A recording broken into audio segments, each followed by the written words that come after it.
Come on. Last guy. Everybody's freaking swarming him. Come on. If one of these guys gets in front of one of my shots, oh God, I grazed one of them. I might even be able to just let them finish him off. Come on, just a couple shots. There we go. All right, okay, now we're gonna sit still.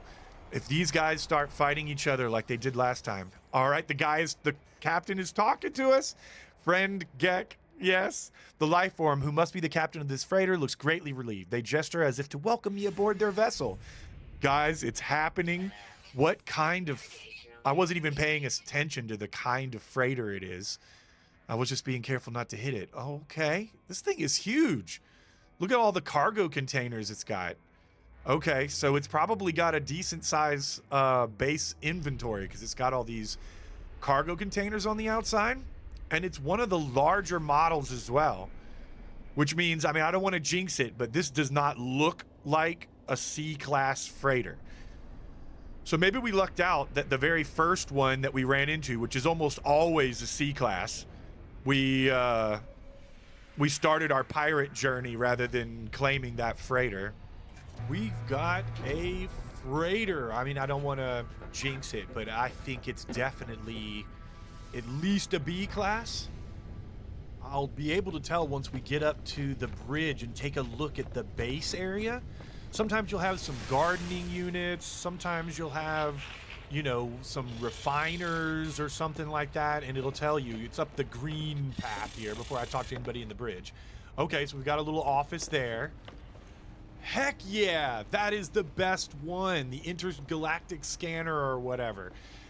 It lets you see everything in the systems before you go out. And we have freighter mission command consoles on either side, so we can send out 2 of those off the bat as well. So this is definitely not a C class. So yeah, we can see all the planets and what's on them. And that is a huge game change for going into the main campaign after this. Just to already have a B-class freighter with the scanner, that's crazy lucky. I'm actually really glad we didn't get the first one. Friend, help Gek. The small creature chatters excitedly and hops from one foot to the other, gesturing wildly around the bridge. They point towards the control panel of their freighter. They seem to be suggesting that I take control. And it is a B-class, and look at all of that storage. Heck yeah, we got a supercharged slot up there and an interstellar scanner. That's what this thing is called. But it's that awesome holographic table. Our hyperdrive is empty, but that's no problem. We can make fuel. Easy peasy. Let's claim this baby. All right. These guys don't know it yet, but they just became pirates.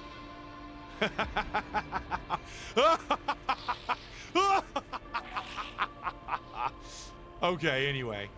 Let's see what the managed fleet is now. What have we got? We're always going to get one free frigate, and we have an exploration one. So, cool. The warp map is over there. What if there were some other options here? These have kind of moved around since the last time I did this. Managed squadron. How much? 800 nanites. Easy. Now we can have a pilot who comes and helps us when we get into combat, which is going to be awesome when we're flying around in our big booty Judy. She's kind of slow on turning, and having a pilot help us out. And the storage hangar is another feature too that's kind of newer. Now, when we get to 6 ships, we don't have to Sophie's choice and decide which ones we want to keep or whatever. We can actually keep them in here. So we'll definitely be collecting some exotics and things like that as we go along. Hello, Captain Friend. Joyous day for the fleet. I have charted new expedition routes. What have we got? All right, some 2 stars. The 1 star is a balanced, so we're not really good for balance. We could get killed in a combat mission or something. So let's send them out on the only voyage of discovery. It's a 2 star. They're only a 1 star fleet rating. And I'm not sure how much fuel we're going to need. I don't have any in my pocket. I do have some back in the storage on the Corvette. But let's see how much we need. 50 tons. Okay, yeah, I think we have at least 100 tons. All right, before I get completely distracted by upgrading our new DSV-7 Synagus freighter, let's go ahead and make the final jump to the last system. Guys, we need a name for the freighter. Please put it in the comments. You know, keep it in the theme of Big Booty Judy. Think of the way the freighter looks, and let's come up with a funny name for it. So our hyperdrive wasn't quite good enough to get us all the way to the last system, but we made it to Libreski 4, discovered by Alexis. And run by the Gek. Nice. Yeah, that's right. Let's go ahead and send this guy out. Calibrating command post to new master. Master profile indicates 1 support frigate available. Profile indicates no fuel blueprints available. Download? Yes. Okay, so that's where we get the blueprints for those. That makes sense. And then it looks like we got 1 free batch as a part of that. So we can come up here and now we can send this guy off and they can be sort of doing their own thing, making us some money. We got the fuel. So bye guys, good luck. They've added some new features to this where if they do get into trouble, they could call us for help or advice. So maybe that'll happen. And I love it when you send out the combat missions and they ask you to come in and participate in a dogfight with them. That's amazing. Let's see what they want us to see back here. Speak with Commander? Sure. Hey, buddy. Greetings, Captain Friend. The expedition has covered 196 light years. I have estimated our plotted route will take a further 49 minutes. All systems are go. The ship looks good. No damage. Everything going great.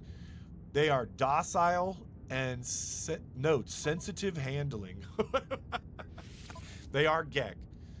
There's a lot of lore behind why the Gek are so passive now, and they used to be really, really aggressive in the past, and I'm sure we'll get into all of that in our main game playthrough.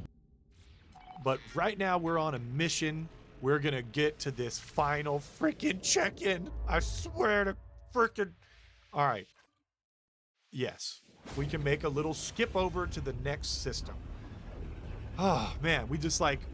It's like dying just outside of your tent when you've been trying to get back to it on a snowy mountainside, you know? And you freeze to death 5 feet away from your tent. That's how it was, not being able to get to that last... I've been watching too many weird YouTube videos, y'all.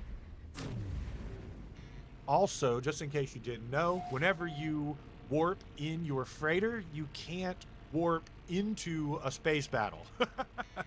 So I gave us a little insurance by doing it this way rather than using the Corvette, if you were wondering why I decided to go the longer way.